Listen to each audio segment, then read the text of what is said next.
Welcome back to the channel. Today is Wednesday, July 19th, 2023, and there's an important update about Hannah Gosselin that is long overdue. Hannah has finally opened up about why she chose to move out of her mother's home, reports the Daily Mail.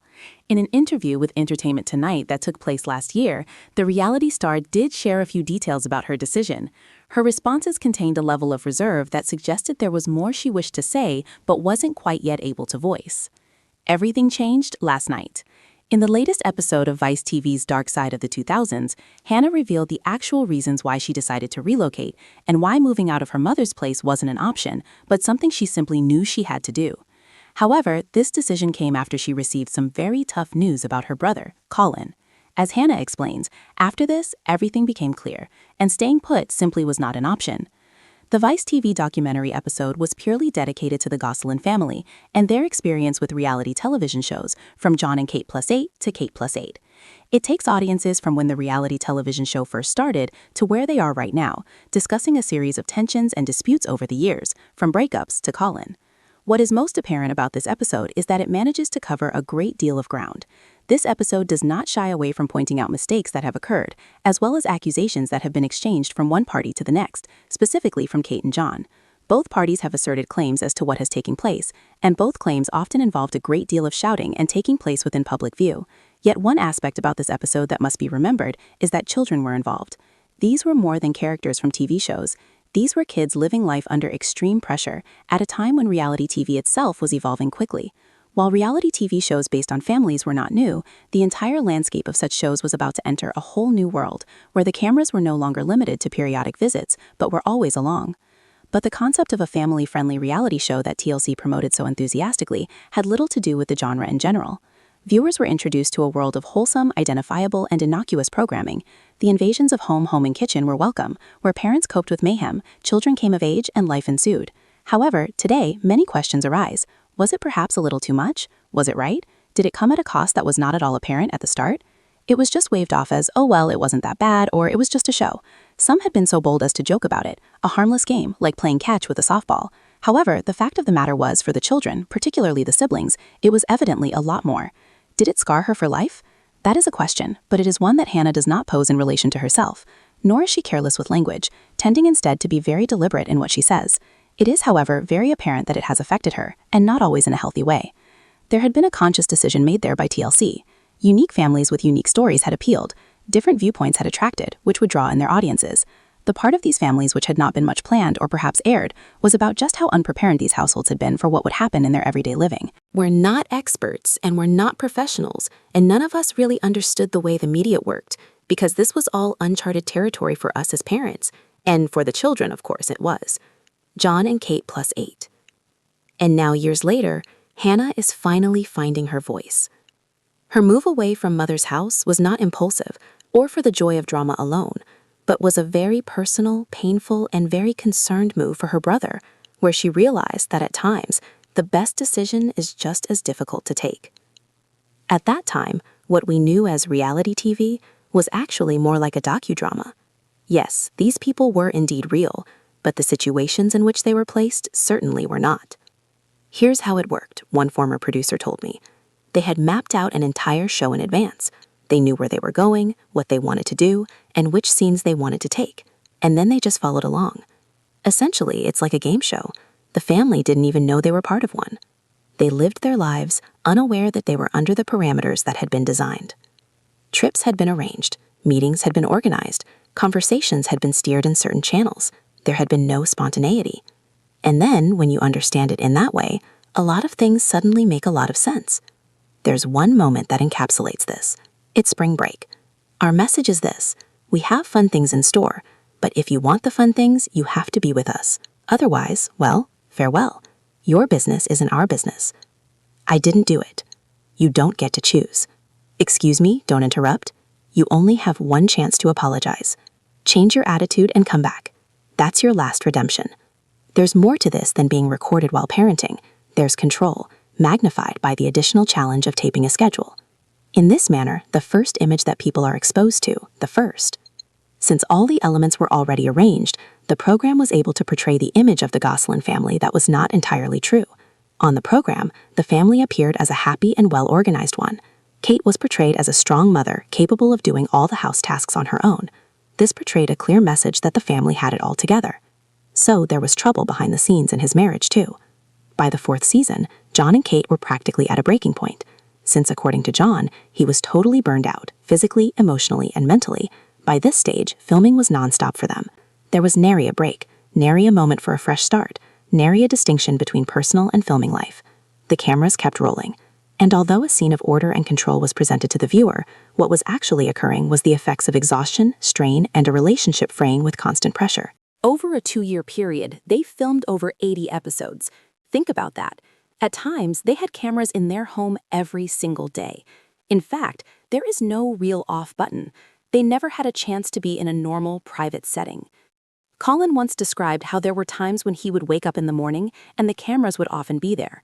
It didn't matter whether Colin felt like doing the documentary or not. If the cameras were on and rolling, then Colin needed to show up. And that's the part that most people never knew. His parents had signed contracts that not only protected them, but their children as well.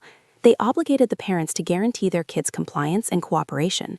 If not, it was possible for the parents to be considered guilty of breaching a contract themselves. It meant really that no wasn't really a viable option, Lester being among those kids. It was messy, complicated, and, quite frankly, troubling. As a result, Kate was very strict when it came to the children's behavior on set. They weren't simply encouraged to cooperate, they were required to do so. Disobedience was important, and attitude was important. The needs of the show came first, and the children were expected to conform. When Kate and John split ways following their divorce, the reality show turned to Kate plus 8. However, tension didn't subside. Rather, a new form of tension emerged, which led to the cancellation of the show after a couple of years. The tension is evident even from small actions. Kate suddenly started reacting to a mess, snapping and ordering things to be cleaned at once. She couldn't bear a little bit of mess. She herself had said that she gets anxious and even panicky because of a mess, and as soon as she feels that way, she must control things herself immediately. There was a break later on, and once the legal matters between John and Kate were resolved, the show went back on the air with an overhaul in 2015. Colin was on the show in the first season back on the air, but Colin says the one thing he didn't have was the heart. He was tired. He was distant emotionally. He did not want to be there. He was no longer interested in putting on a show for the cameras. And really, can you blame him? Colin had finally had enough of being filmed all the time. All a kid needs is a thing they never had in their childhood, which is privacy, Colin declared. His family's home had no concept of privacy. A common reaction by the producers was to wave this off as though everything is all right with the kids. We've been shooting in New York, and the kids told us they like the crew. They like spending time with them, playing. All of this is normal to them. In short, they do not even notice the cameras. But Hannah had a completely different view. Colin's lack of cooperation wasn't just annoying Kate. It elevated Kate's intolerance of Colin to an entirely new level, says Fiennes. Colin began to withdraw even further as time passed. He ceased speaking during interviews altogether. If you examine footage and photographs from that time, you can see that. He's always in the corner, looking unhappy, alienated, and utterly disinterested in being there. Hannah, on the other hand, actually liked doing the filming part initially. It was the fact that Colin was not taking part that caused a problem, and Kate reacted in a manner that exceeded anything that might be termed discipline. She took radical actions in an attempt to compel him to cooperate with her. Colin was isolated from other members of his family. He told Hannah that he did not get to stay for dinner. He could not play with the rest of the kids. He did not get to go out with the rest. He slept in a whole different part of the house. According to Colin, this included sleeping down in the basement. He was isolated, not alone, not because any harm could come to him, but because he refused cooperation. But when the series came back for the following season, instead of dealing with Colin's resistance or coping with Colin's emotionally withdrawn state, a different choice was made by Kate. She sent him away. Colin has further indicated that during this period, and that's where we'll stop for now. At around the same time, Colin claims he had begun confiding in his school teachers about what was going on at home. This included what he was experiencing, what he had described as abusive. This, of course, filtered back down to Kate. As Colin says, and then Kate had a real panic when she realized I was speaking to teachers. And that, he believes, is how he ended up being placed in a facility.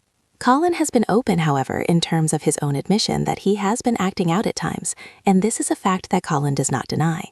However, Colin has also asserted that he does not think his behavior was significantly worse than that of his other siblings, that in his estimation, he has simply been a very troubled young man who was overwhelmed, frustrated, and trying to be heard, rather than exceptionally so in his turmoil or behavior. Kate's public statement was nothing like that. As far as she let on to outsiders, she said that Colin was getting necessary professional assistance with his behavioral problems, and that he had some special needs and disabilities that were being addressed. This way, she presented a very appropriate and concerned parent image. But Colin has a different story to tell. It gave Kate the option of keeping him out of recording altogether, he says. If Kate needed any kind of medical attention, then of course his presence on the show was out of the question. And with that, the quandary of his unwillingness to cooperate with the program and his awkward revelations about what was happening in the classroom seamlessly went away. But at the same time, whispers were circulating about the disturbing reports that were being filtered through of the things that were allegedly being done behind closed doors. Stories of isolation, of being locked away in the basement to sleep, of physical punishment, even talk of zip ties, of kids being forced to sleep on the floor. It was disturbing talk, and ultimately it led to Colin being put into a Pennsylvania facility. Throughout this period, Kate had exclusive custody of the children. She also had very strong legal support in terms of attorneys associated with TLC, which assisted in funding this battle. John, on the other hand, did not. This created a rather big difference. At the same time, it brought about even more distance relations for John from the kids. The kids, being always on camera, could not always communicate with John. As TLC had full control over the filming, it in turn was imperative for Kate to have full custody of the kids. Why? Because where John had shared custody, he would have had the rights to refuse the filming. Also, chances are that he would not have cooperated with the crew. In Pennsylvania, a child must have the approval of both parents to appear on a reality television program. If just one parent gives a negative response, the answer is easy, and that child will not be taped. Therefore, what would happen if the television network had a successful show and one of the parents was an obstacle? As many who have followed this case so well observe, the answer lay in taking John away, both physically and legally. In this way, only one person, Kate, could provide the direction about filming, and after this, nothing stood in the way. And that is why there have even been so many inquiries as to why wasn't John more involved. The truth is that TLC wasn't just shielding the TV show, they were shielding an investment that Kate and the kids represented as more than just family, they represented assets. And finally, when humanity is treated as commodities, there is always someone to be sacrificed. In this particular case, that someone was John. As unbelievable as it is to comprehend, this type of situation is more widespread in the reality television industry than what most people would imagine. It has been blamed on TLC's contracts, rending apart families after a few years of filming. The Gosselin's family, of course, is no exception, but a warning instead. "I never thought I'd say the words," Colin said. "I actually came from a single-parent household." She did not discover it from her mother. She discovered it because Colin managed to reach John with a letter. As soon as John was aware of Colin's disappearance, he headed to court. John pored over motions in an effort to locate his son. However, as John alleged, there were continuances, delays, and simply stall tactics from Kate's attorneys. Eventually, Colin was able to sneak a letter out with a plea for help containing the address of where he was being held. It only took until John received the letter to happen, though. When John received this gift, Hannah was with him. John allowed her to read the letter because until this point he had kept her completely in the dark. "My mom said nothing to me, nothing about why Colin is away, nothing about where he was sent." This was Hannah's statement about her mom's response to her departure. What would be your reaction to learning your brother has gone missing from a letter? According to Hannah, she was never told by her mother where Colin went or why he had been shipped away. Throughout this whole experience, the siblings were not permitted to communicate with him. Colin became someone they simply did not want to talk about anymore, as if he had vanished. Nobody knew where he was, nobody received any answers, and nobody felt safe enough to put any questions. Kate did not let anyone know where Colin was, and she gave no reason at all. A long while went by before John finally learned the truth, and even this came about as a result of the letter Colin was able to send. It is the same letter that Hannah received news of. When Hannah realized what Colin meant by his words and understood what he was going through, she said that she was absolutely heartbroken. Just learning about what her mother had done, as well as what Colin was going through in this institution, had shaken her to her core. What happened to Colin at this institution was horrific, she said. And in that moment, Hannah made a decision. She could live at my place, and she would be very welcome. That was how Mary told his mother that she would be leaving to live elsewhere. She told his mother that she could no longer live with her mother. She had no desire to go back home, especially after learning what happened there. She did not wish to go back home, not after learning what had happened. She could not live in a house where someone could treat their own child that way. She could not live in. So Hannah told John, "I just can't go home. I am staying with you." John has said that hearing these words made him panic, not because he did not want to be with Hannah, but because he was scared of being contempt of court. At that time, and custody laws were very strict, and any violation of it, even for the protection of a child, would lead to unfavorable legal repercussions. Most of what transpired after occurred very publicly. There was a very public feud between John and Kate over the custody of Hannah, and it turned rather quickly into a very messy situation. There was a point where Hannah made a visit to a doctor, claiming her mother grabbed her, pulling on her arm, leading to allegations of physical child abuse. At last, Kate gave in. Whether it was voluntary or because of a court ruling, Hannah was ultimately allowed to go and live with John. Custody of Hannah was awarded to John, and it was a very pivotal moment, not only for legal reasons, but for emotional ones as well for all parties concerned. Ultimately, Hannah says, it was one thing and one thing only that led me to leave home, what my mother did to my brother Colin. She has been consistent about one point. Colin may have been the key target of the bad treatment at home, but this wasn't a household where people were treated fairly, and Colin just got to be on the short end of that particular stick. By this time, it seems that Hannah had already left, but things went on as if nothing had occurred. On the surface, everything appeared to be in order. Under the surface, the family was already split apart. Ultimately, Colin was let out of the institution, and Hannah was there every step of the way. She was always around to support him and ensure that when he was placed with a new family, it would be one where he could get the attention and affection that he had lacked. Hannah has revealed in an earlier interview for Entertainment Tonight that she has always felt that she did not really have anything in common with her mother. The reason for this could be attributed to the fact that there was no room in the large house for this. It has already been stated that Kate was not really emotionally present for her children. She was a very rigid and controlling woman, Hannah described Kate as, a woman who kept the house much like a military installation. The children had strict chores, strict rules, and frequent corporal punishments. And then, of course, there was the most disturbing aspect of all. They might get into trouble for merely wanting to speak to their dad, to see their dad, to have positive feelings towards their dad.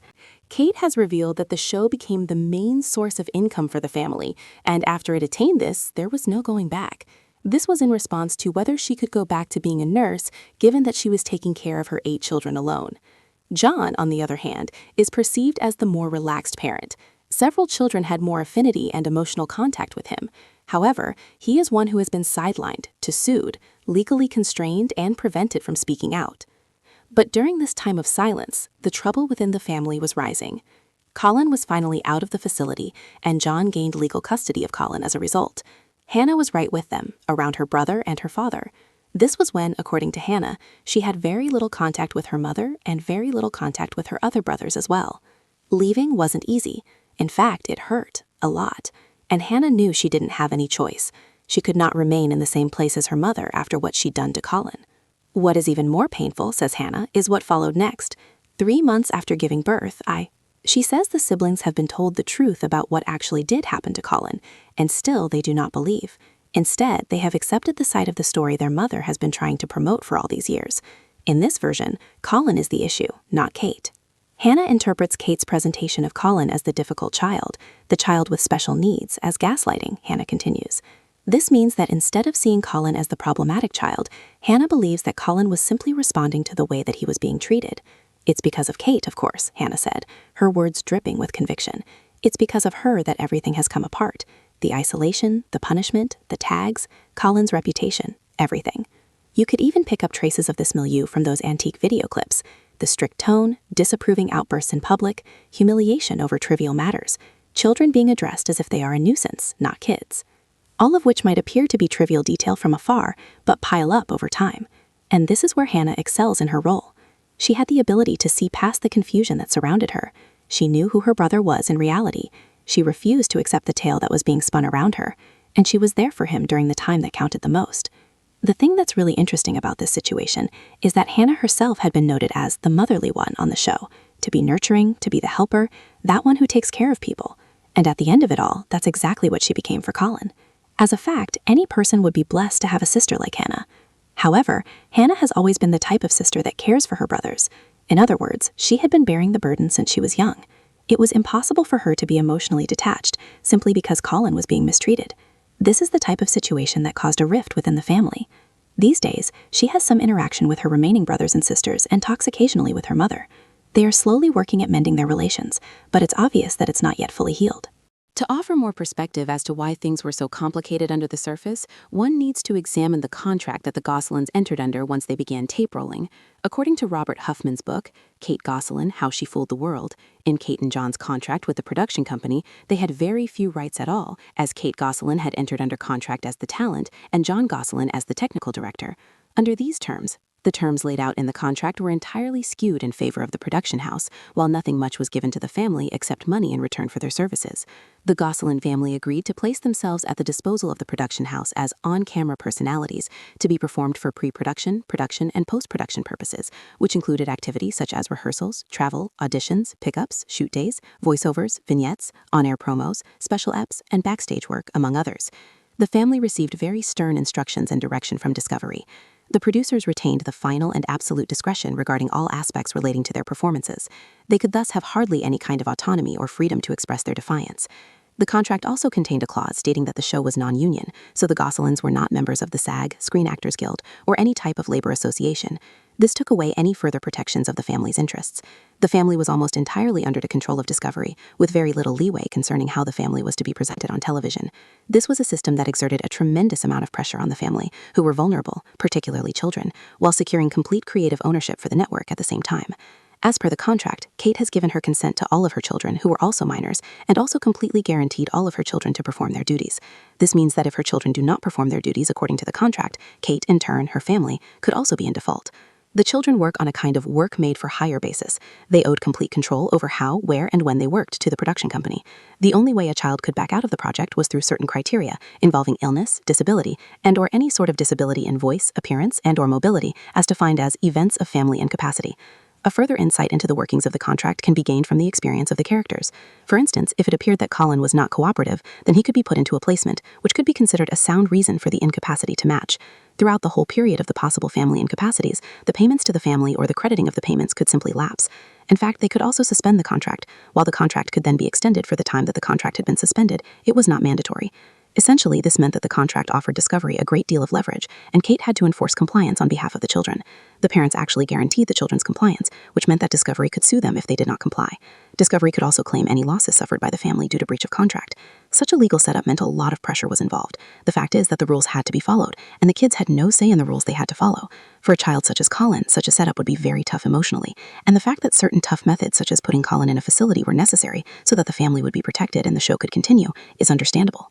With the contract in place, Discovery had every right to deduct or withhold all the payments that the family was eligible to, as long as they did not fulfill their conditions in any of the required fields. They could even sue the family for breach of contract. It meant that as long as Colin wasn't cooperating, or as long as things became difficult for the filming processes to go ahead as expected, Kate herself would be liable for the breach of contract. Discovery would sue Kate for breach of contract to the tune of millions of dollars, up to $5 million. What did Kate do then? She put Colin into a facility because he had a family incapacity, including a mental disability. It was airtight for Kate legally because she guaranteed Colin's cooperation, and the network owned rights to his program participation. It's almost frightening to think about. A network could demand whether a child was to participate in a program, and a parent could simply agree on a contract that was in effect taking advantage of that child. If the child could not, and was obviously having difficulty emotionally, the contract was now before the child's well-being. It was not a matter of speaking on the child's behalf, but removing him ever so gently. Kate's actions were not merely about adherence to rules, argues one commentator. They were also tied to financial self-protection. The agreement left her exposed to massive damage claims if the filming obligations were not fulfilled. These two factors overrode any concerns about a child's emotional and mental well-being. She knew it brought in revenue, and it was more important for her to keep it running than for the sake of her children. Anyone who was unable to carry their side of the deal was basically kicked out in order for the show and, of course, the money to stay. It's a tough call, but this is what happens when these reality TV show contracts are drawn up without taking into account the potential harm they may do to the welfare of these minors. They've exploited these two little ones, and now this parent is faced with the impossible choice of fulfilling. It was evident in Kate's behavior on the show that she treated her family as if they were commodities. This is because the children were not only on the show, but were also under contract. They were regulated in their behavior and were contractually obligated to perform. This is the life behind programs such as John and Kate Plus 8, and is the aspect that should be noted whenever watching one of the programs. Even programs that you may be watching currently, programs such as Sister Wives, involve planning and direction. However, the case of the Gosselins was an extreme one. The parents assured the network that their children, who were minors, would be involved, while it was not up to the children whether or not they participated, as there were neither strong unions nor legal frameworks protecting or advising children on whether or not to take part. In case anything happened during the shooting of a program, the involved family had waived any rights against the producers. This was a massive benefit for the network, while financial gain was at a very high psychological cost for the involved family.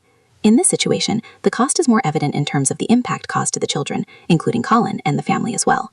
Hannah's point of view clearly reveals that Kate's behavior wasn't just limiting and strict. Instead, it had had a negative impact on everyone in the family, including John. John's mental issues have been well explained through books and journals, establishing how he impacted each member of his family. John is also not depicted as an ideal son, as at some points his accounts and facts can shift and alter with the passing of time, yet the incident related to Colin is absolute and factual. Hannah has lived through it all. She has seen what happened to Colin. She has seen how her mother's behavior affected him. She can attest to every detail of it, the way she was isolated, punished, and the way she decided she must protect her brother by taking certain courses of action. And it is because of this she decided to move in with her father, putting Colin's safety and happiness above all else. Hannah moved out of her mother's house because she was no longer willing to stand idly by while her sister was treating her brother so badly, particularly Colin. However, the reason why this change took place is more complex, linked to the fact that it was not just about the trouble, the rebellion, it was about Kate's needs, her greed, her ambition, her desire for control, being put before her children's. To thwart any possible examination that could range from child abuse investigations through to potential contract violations, Kate put Colin into a facility. But from her child's point of view, this action was taken out of self-interest rather than maternal concern. Indeed, this fact represents the harsh truth, and there are people out there who might find all of this quite disturbing. On the other hand, Hannah is an example of a protective sibling. She had grit, morals, and a good instinctual sense of what is right and wrong. She acted on her perceptions of injustice, and she was there with Colin when they mattered most. There is a certain irony to all of this. In the same context, there existed what they called morality clauses within the contracts. John got repercussions for disobeying his. He was criticized and actually taken away from the scene for activities deemed to be against the purposes of the show.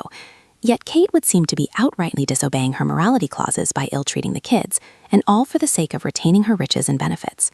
Then, when TLC finally learned about issues such as her lack of use of permits as well as issues of maltreatment, they ended all connections right away.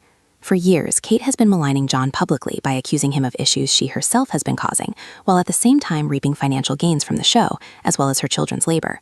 She takes money from their trust funds. They were privileged, yes, but those privileges came with a very high price tag: emotional pain, damaged relationships, and a childhood observable from outer space. Hannah is really amazing, and it really showcases what it's like for someone to have strength in standing up for their family members when there's trouble. If you're interested in viewing more of these types of shows, I would recommend checking out the Vice TV episode. This can be viewed through Hulu or your cable provider. These episodes air as parts of the dark side of the 2000s. I'd love to hear your opinions. Leave a comment below and share your thoughts. Oh, goodbye.